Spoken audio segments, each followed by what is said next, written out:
That sound you hear is my telephone. I took it off the hook this morning, so we won't be in danger of you hear me tormenting a telemarketer. Constance says it brings out the worst in me, and that I shouldn't torment the telemarketers who are just trying to make a living. Uh, But anyway, good morning, good Monday morning. I hope everybody had a wonderful weekend. It's very chilly here. I'm not doing this to look suave and debonair. Uh, that just comes naturally. But it's really kind of chilly this morning. It was 30 degrees, probably even cooler than that last night. But uh, and I'm still bundled up. I took a little walk to get my. I went to Temple again this morning. Let's see if I can give them a plug. Hi there. Speaking of plug, got my good friend, dear friend, Venice, the producer of the Magical Egypt television shows or video shows, who I'm proud to be associated with. Made up a T-shirt and it's all in your head. You just have no idea how big your head is. T-shirt, and I posted that as another example of my shameless self-promotion. But thinking of all this self-promotion and everything, you'll notice the raggedness of my clothes and everything else. Just because I appear a great deal and keep my like every day I talk and things like that, and just because I've written a lot of books and do videos and things like that, please keep in mind. Please keep in mind that. What you're interested in, and you and others like you that enjoy this kind of commentary and literature. It's a very, very, very, very small market. I would have to write 50 other books, maybe more, to actually make a what would be considered a good living. Okay, so even though I'm a shameless self-promoter, it is truly because, and I'm not exaggeration, I've made no further provisions for my family's future. So I try to be good-natured about it and everything else, and I please don't want you to, because I know we're all having difficulties in these times. So please, at least attitude-wise, cut me a little slack, okay? I'm almost 75 and doing all of this. But anyway,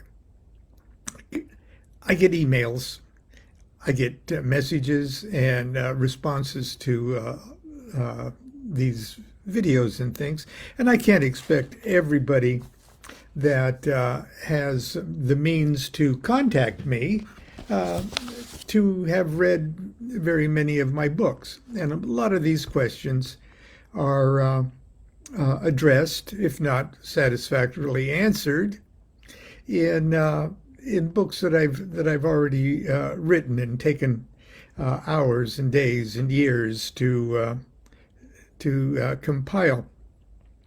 Yesterday, I got a very nice note saying that they enjoyed Sunday school and everything else. I would like to ask you a question. Is the OTO same now? Thelema is not an Aleister Crowley fan club, correct? It is the art of finding one's true will, correct? My question is like when Crowley was in the OTO, is there sex magic in it now, or is it just a myth? 93, 93. Well, there are, I think he would just really want a yes, no answer to that. Because when you're dealing with magic and subjects of a spiritual nature, to say, is it a myth or no, the answer is yes, it's a myth. Look out the window. It's a myth. Look at yourself in the mirror. It's a myth. Read any book, fact or fiction or nonfiction. It's a myth. Okay. And I'm not ridiculing this question, but I did address this in several places, and because I am a very, very proud member of the OTO and have been for 47 years, as we talked about the other day. I'm going to read a couple things that obviously this person hasn't read, but it concerns sex magic. And is sex magic a sex cult? And is the OTO a sex cult? And first of all, I'm going to turn that off. First of all,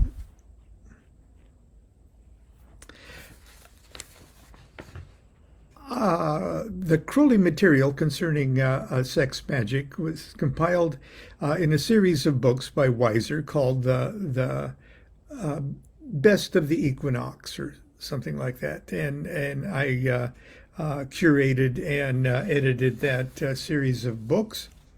And so you could just look up Aleister Crowley, Sex Magic, and you'd find that book. And along with, I think I wrote one on dramatic ritual and other things. So here we go. It's very short. Yeah, Best of the Equinox is volume 3 of the Best of the Equinox series. For I'm divided for love's sake, for the chance of union. This is the creation of the world, that the pain of division is as nothing, and the joy of dissolution all. Now that was Aiwass dictating the Book of the Law to Aleister Crowley, and that appears as the Book of the Law, chapter 1, verses 29 and 30. In June of 1912, a 34-year-old Aleister Crowley received a strange and colorful visitor to his flat at 124 Victoria Street. It's in London. The mysterious caller was Herr Theodor Reuss, an agent of the Prussian Secret Service. He's also a Wagnerian opera star, well, an professional opera singer, and head of Ordo Templi Orientis, a magical society with Rosicrucian and Masonic pretensions. And I'm not saying pretensions in a derogatory manner there. Both Rosicrucian and Masonic organizations all have their own particular theories on what is a legitimate Masonic or Rosicrucian organization and what is not, and who they recognize and who they do not.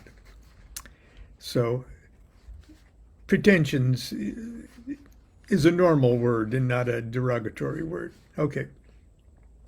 2 years earlier, Reuss had mailed Crowley an honorary membership in the OTO as a gesture of support for Crowley in his lawsuit with S.L. MacGregor Mathers. It's a long story.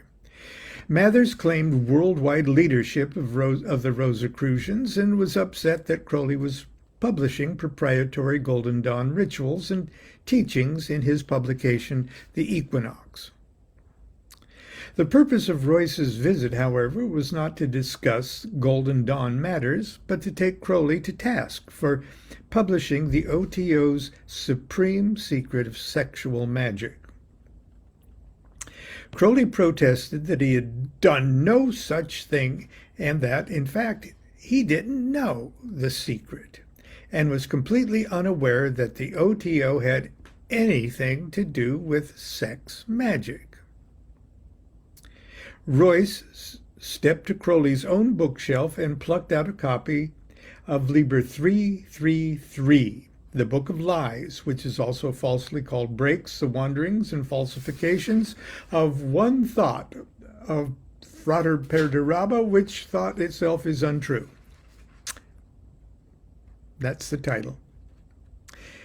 And he opened it to chapter 36, the Star Sapphire. Now, this is something we discussed just a few days ago, where I had the drawings of the different hexagrams in the form of people's bodies. And people's body laid over the top of each other, and people's body laying upside down on each other, and people's bodies laying in different, forming the classic hexagrams, using 2 triangles. Crowley did not, and opened it to chapter 36, a Star Sapphire, a short version of the hexagram ritual that Crowley had created as a magical exercise, more in harmony with the new aeon concepts of the formula of Thelema.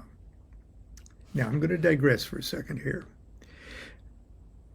because the ritual, as it's written, could easily be done, and Crowley intended it to easily be done, by the magician simply marching to the quarters and drawing in the air with the wand the various hexagrams of fire, water, air, and earth in the various quarters.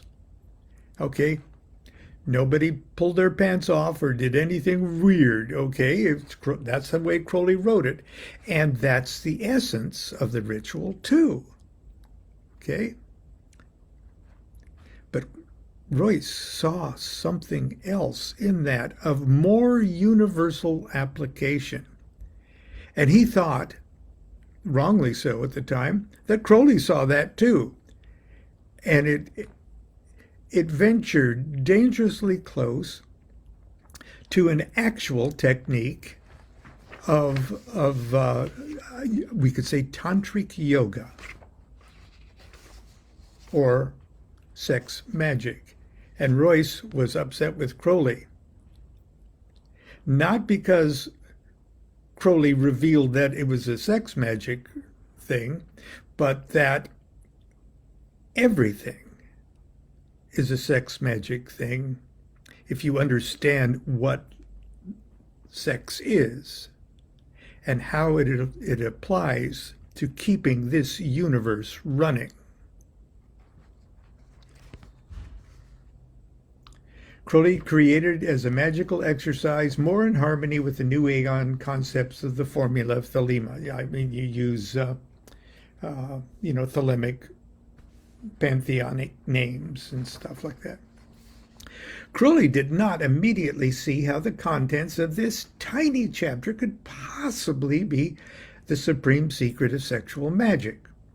So Royce patiently explained the technique in no uncertain terms.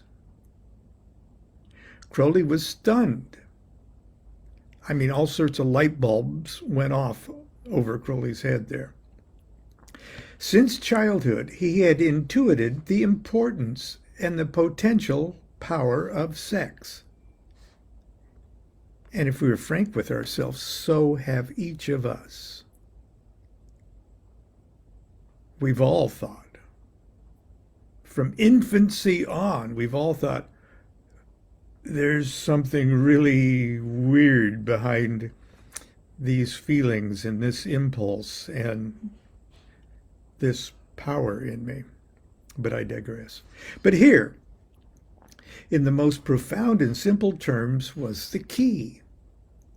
not only to the mythological symbolism of the ancients of Christianity and Freemasonry, but theoretically at least, the key to creation itself and the mysteries of human consciousness. Before the afternoon had passed, Royce had conferred upon Crowley and Layla Waddell the 9th degree of the OTO's 9th degree, which is called the Sovereign Sanctuary, the Gnosis, and obligated them to the discretionary terms of its communication. So in other words, he made them a 9th degree because when you're a 9th degree, you take a secret not to completely overtly talk about this in a way that could be easily misunderstood. Okay.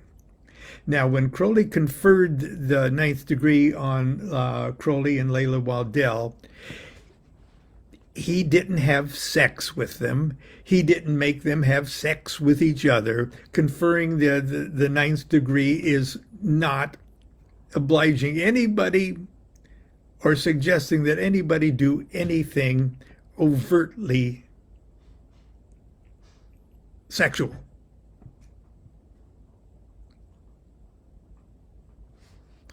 Okay, Royce also chartered Crowley to head a British chapter of the OTO and requested that he develop the organization's rituals of initiation, which are quasi-Masonic, into workable, viable magical ceremonies. From that moment until the end of his life in 1947, sex magic would be the focus of Crowley's magical work. Unfortunately, here we go, guys. Unfortunately, the term sex magic has a somewhat lurid ring to it. It brings to mind visions of costumed orgies and pornographic acts of dramatic depravity. Crowley's outrageous, eccentric lifestyle and reputation did little to assuage public perceptions about anything he might be involved in. And he enjoyed shocking anyone who was easy to shock.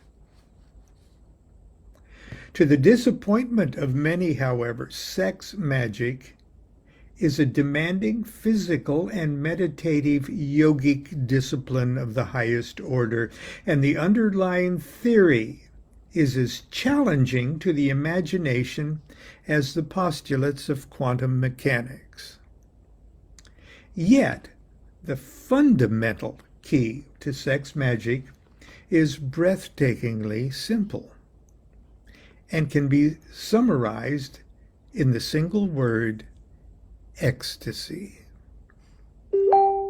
The divine consciousness of being we all experience whenever we temporarily obliterate our sense of separateness from Godhead in timeless moments of orgasm, and I really mean timeless.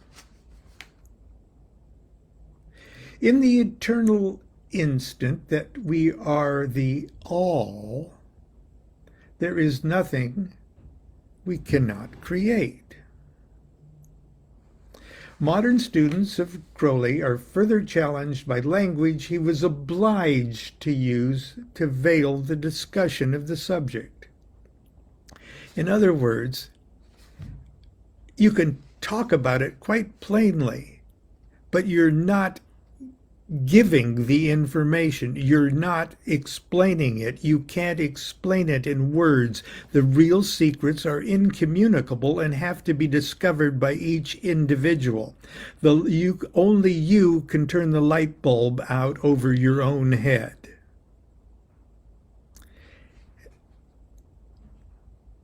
Hard as it is for us to believe in the 21st century, but it wasn't so very long ago that one could not legally publish material concerning sexual matters. Even medical journals needed to be very careful about how the subject was approached. Ironically, discussion of human blood sacrifice were not taboo subjects to write about. Obviously, this delighted Crowley, Not to be distracted, he simply drew upon his mastery of language and his knowledge of metaphors of magic to be as shockingly explicit as he wanted. He assumed any moderately intelligent person would know what he was really saying. Where Crowley was mistaken at times was that most people are not moderately intelligent. Besides that, most people are afraid.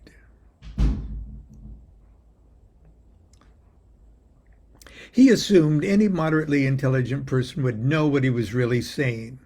Orgasm and ecstasy he referred to as death and sacrifice. Sexual fluids, sacred elements used as Eucharistic talismans in India and the East for millennia, became blood. And the penis, the lance, the vagina, the cup. Perhaps his greatest and most approachable published work of sex magic is Liber 15, the Mass of the Gnostic Catholic Church, known commonly as the Gnostic Mass. It's a central ceremony, both public and private, of the OTO, and a centerpiece for this book on sexual magic. The reason the Gnostic Mass is the central ceremony of the OTO is simply because it is the ritualized celebration of the order's supreme secret of magic. That secret emanates from the sovereign sanctuary of the Gnosis, the ninth degree. It is, for all intent and purposes, the magical technique that Theodore Royce initially accused de Crowley of unwisely revealing. Sacred, and as secret as this technique is, Crowley ingeniously crafted the Gnostic Mass to openly communicate and execute the operation in the form of a shared Eucharist of wine and bread. A dramatic art form that can be appreciated by anyone, magician and non-magician alike. In beauty is eternal truth revealed, and the Gnostic Mass is arguably Crowley's most beautiful ritual ceremony. The Gnostic Mass is very similar in form to the Mass of the Roman and Eastern Orthodox churches. In fact, Crowley was inspired to create the Mass after attending a Mass at St. Basil's, or Basil, in Cathedral in Moscow. As you will see, the most obvious difference between Crowley's Mass and the Christian Masses is the presence of both a priest and a priestess. One would correctly assume that the particular sex magic technique we are dealing with here is one that is accomplished by one man and one woman. But variations on the theme of this central secret make it also amendable for solitary, homosexual, and non-sexual workings. And the non-Gnostic Mass is one of those non-sexual workings. It's not that it's not working. It's not that it's a symbol for something else. It works. It is the secret being done. And you can take your grandmother to a Gnostic Mass, and she would have attended a real live capital S, capital M sex magic celebration. Crowley's diaries are full of such experiments. Okay. But Liber 15 itself, the ritual that Crowley wrote, and as it's celebrated, doesn't reflect all of the variations possible to the execution of the central secret. Anyone who's familiar with Crowley and his work knows that he was not homophobic. His Gnostic Mass is not a biological, cultural, political, or magical statement on the virtues of heterosexual relationships. It was clear to me, however, that Crowley felt that the fundamental essence of this particular magical technique could best first be understood and mastered in the terms of the male-female lingam yoni sperm-egg gender polarities before variations of the formula are introduced. Okay. Now, that's, if you want to hear the rest of that, please avail yourself of the Crowley book, Crowley Sex Magic.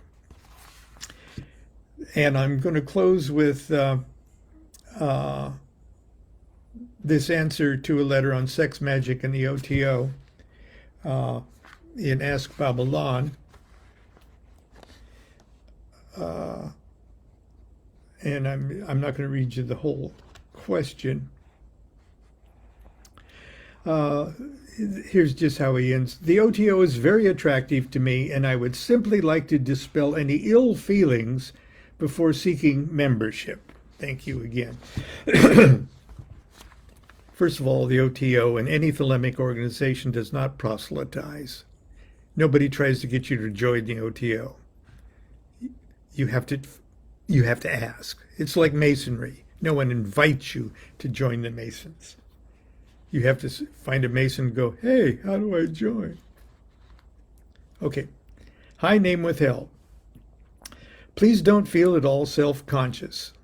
This is a good question and one that's asked many times. I worried in the days and hours before my initiation into the OTO that I was going to be raped and eaten by saggy-titted old Crowley cultists, and I was pleasantly disabused. First of all, I want you to know that part of the reason the OTO exists is to prepare her members to discover a great magical secret. Crowley was so impressed with the theory and technique of this secret that once he grasped its power and potential around 1910, he dedicated the rest of his life to practicing and developing it. The secret is a sex magic technique, and understanding and mastering it is an important part of the order's work in the highest degrees. However, and this is a big however, and one that disappoints a lot of people who are hoping for free love in a sex cult. When are you going to assign me a nubile young woman?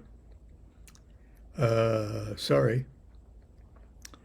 There is nothing in the OTO system of official degree initiations or practices that would oblige or even suggest the opportunity for the candidate or member to engage in an overtly sexual act, or for that matter, any act that would be construed by the candidate or member to be against his or her will. Even though the OTO is the custodian of a magical secret that on one level is of a sexual nature, any application or practice of that technique on the part of its members must take place on a purely private and personal basis and completely outside the official knowledge or scrutiny of the order, its officers, or its members. In other words, the sex life of an OTO member is and remains entirely a personal matter. Try to keep in mind that the OTO is first and foremost a thelemic order. The prime directive is there is no law beyond do what thou wilt. It would violate the prime directive if the order were to suggest a person do anything against their will. Few living people can say this, but I'm proud to say I've taken and given every OTO degree from the beginning to the end, and not even one of them ask me to ignore the Prime Directive or in any way threaten to put a dent in my 43-year, at the time, now 55-year, monogamist's heterosexual lifestyle. Not one. Not that one has to be a monogamist or heterosexual, but I think you get the picture. I hope this has been helpful. And I say the same thing to you. I hope this has been helpful. And I would rather just ramble the answer than to try to type it in my telephone to answer that question that I got yesterday. Anyway, start of another week. Thanksgiving is coming. And who knows, I may say a few words about Thanksgiving and the magical power of gratitude coming up. Until then, continue to be good to yourself, be good to each other. If it makes you feel good to buy a t-shirt, hey, it'll make you feel good. See you tomorrow, I hope. Do what thou wilt shall be the whole of the law. Love is the law, love under will. And there is no law beyond do what thou wilt.